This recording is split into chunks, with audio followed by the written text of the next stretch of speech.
Welcome to Alistair Thorne Reports. Something extraordinary is happening just beneath the surface of global power, and most people are only catching glimpses of the story. What might look like a routine legal battle is actually a moment that could forever change how political power is held in check in the modern world. The walls that have historically protected the most powerful figures are beginning to crack, and the implications of that go far beyond any one individual. At the very heart of this is a legal move that almost never happens. It's so rare that legal scholars describe it as an absolute last resort. A federal judge has decided that the normal rules no longer apply, that the usual protections designed to shield private conversations have been set aside, and that evidence once considered untouchable is now fair game. To understand why this is such a big deal, you first need to grasp what attorney-client privilege really is.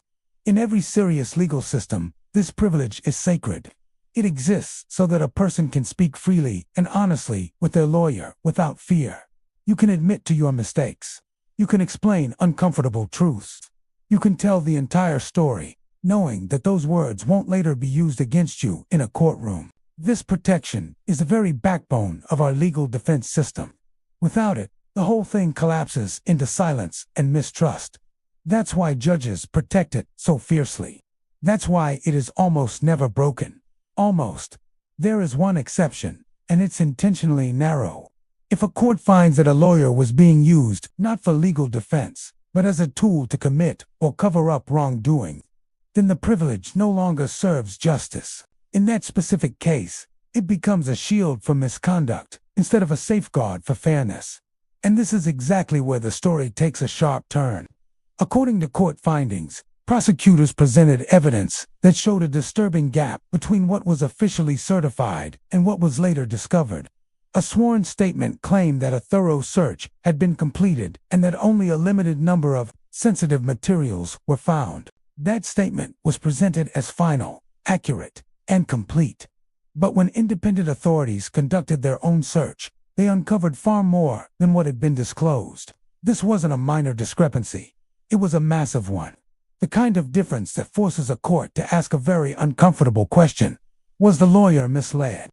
Or was the legal process itself being used as a cover? This is the question that pushed the judge to take such an extraordinary step.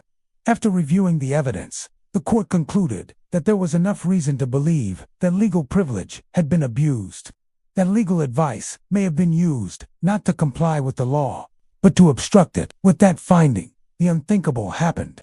The lawyer was ordered to testify. Notes, conversations, and internal communications that would normally remain sealed forever were suddenly exposed to investigators. This is not just some procedural detail. This is a seismic shift. When a lawyer becomes a witness against their client, the entire balance of power changes. The most trusted confidant becomes a source of evidence. Private strategy becomes public record. The inner circle is no longer closed, and this wasn't the only fracture in the wall. As investigators continued to dig deeper, more insiders began to emerge. These were individuals who had access to security systems, surveillance footage, and internal operations.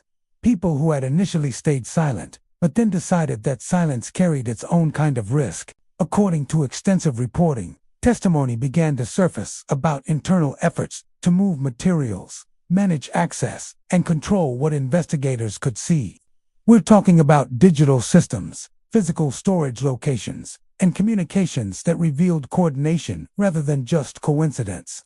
This is how complex cases are actually built, not through loud headlines, but through quiet insiders, through people who were there, through those who saw how decisions were made when no cameras were rolling. At the exact same time, a separate but equally troubling development was unfolding within the justice system itself. A career government lawyer stepped forward with serious allegations that senior officials were actively discussing ways to sidestep court orders. Not to challenge them openly, but to work around them quietly. According to the official complaint, there were conversations about strategic delays, technical loopholes, and using ambiguous language. Essentially, ways to act first and deal with the legality of it later. Ways to stretch the boundaries of compliance without technically crossing them, at least on paper. The lawyer refused to participate. That refusal matters much more than it might seem. Career legal professionals rarely speak out against their own side. Their entire role is built on defending institutional positions, even the unpopular ones.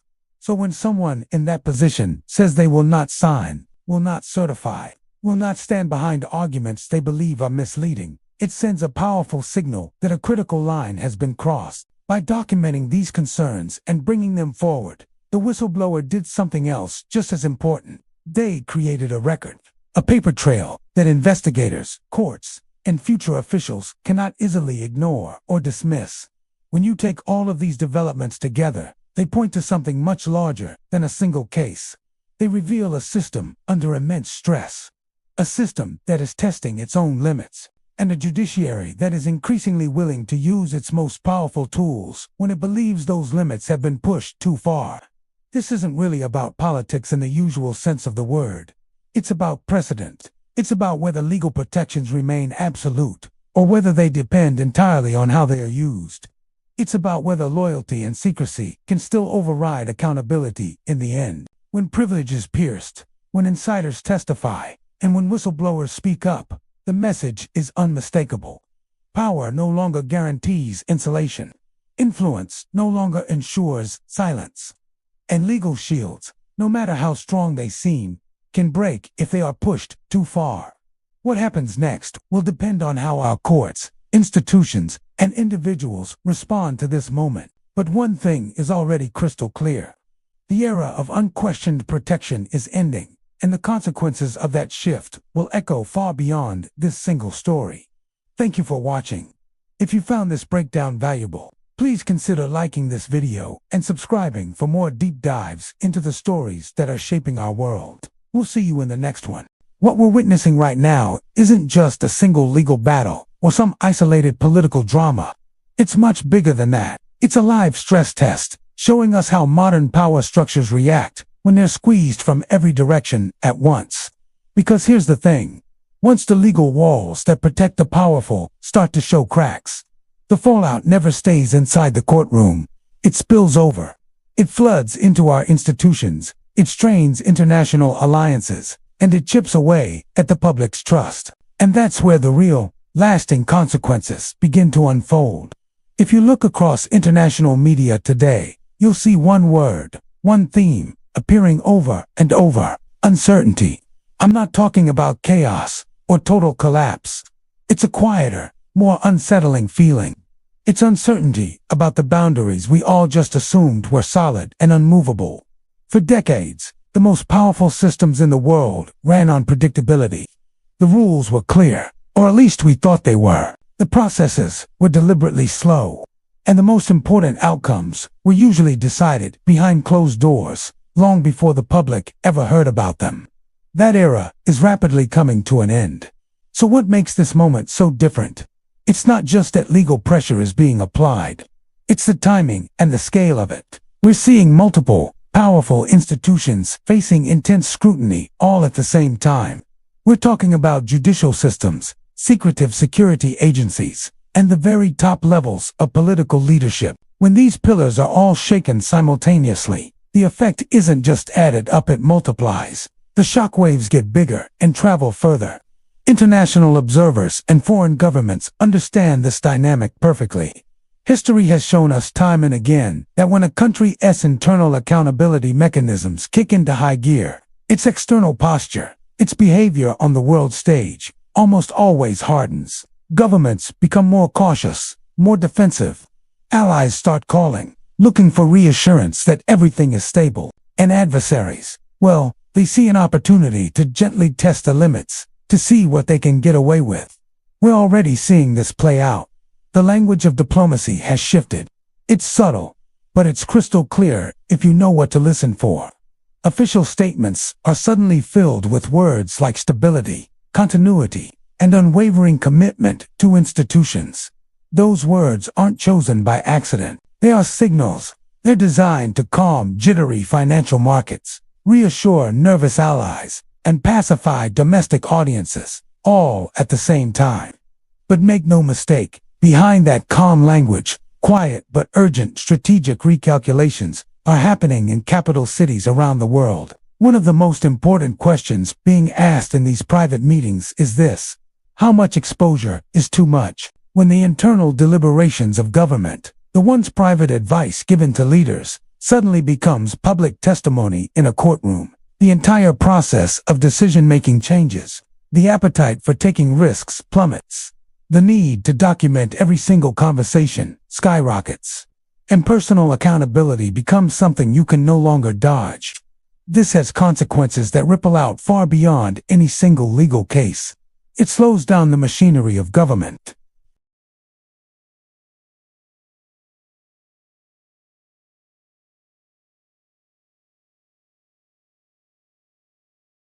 Authority, which was once concentrated at the top, starts to fragment and spread out.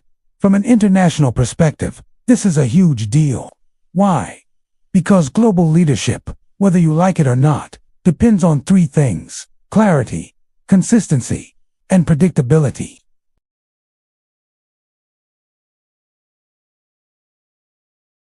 It opens up space for other countries and other actors to maneuver, to increase their own influence. Now, this doesn't automatically mean a nation is in decline, but it absolutely means a period of adjustment is coming. An adjustment always creates new opportunities and new risks. How closely do we coordinate our strategies? How loudly should we voice our support? Or is it smarter to just wait and see how the dust settles? For competitors, the calculation is entirely different. Their strategy isn't about seeking direct confrontation. It's about careful observation. It's not about escalation, but about patience. They know that modern power struggles are rarely declared with a trumpet blast. They are measured in timing, in strategic silence, and in calculated hesitation. And there's another layer that makes this whole picture even more complicated: public perception. When ordinary citizens see legal accountability finally reaching into spaces they once thought were completely protected and untouchable, their reactions split right down the middle. Some people see it as a sign of strength, proof that the system works, and that no one is above the law. Others see it as a terrifying sign of instability, a system tearing itself apart. And both of these interpretations matter immensely, because our trust in our institutions isn't just built on the final outcomes. It's built on the process. The process has to feel fair. Transparency is good, but it has to feel controlled. The system needs to look firm, but not chaotic. And maintaining that delicate balance while you're under the world's brightest microscope is incredibly difficult. This is precisely why the most sophisticated international media coverage today is focusing less on the personalities involved and more on the systems being tested. They're less interested in assigning blame and more interested in the precedent being set.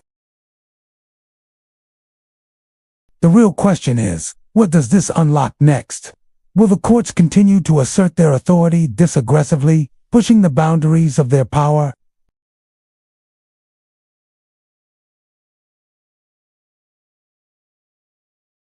And will political leaders completely recalibrate how they make decisions, how they document them, how they discuss them, and how they defend them in public?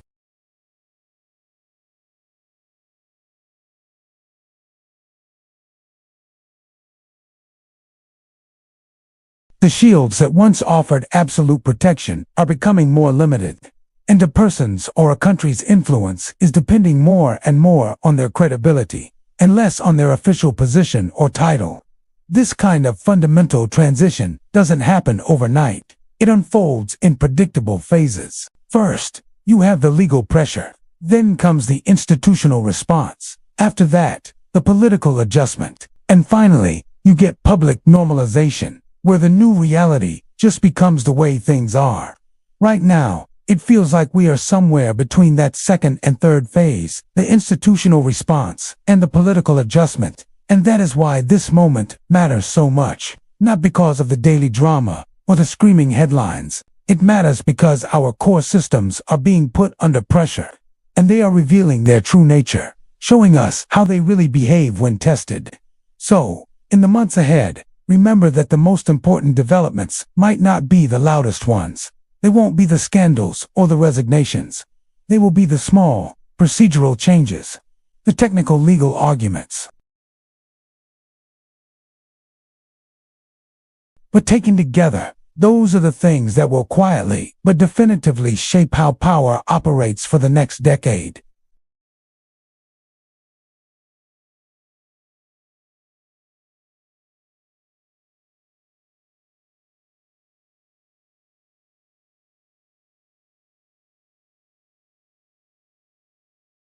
If you found this valuable, consider subscribing for more deep dives like this one.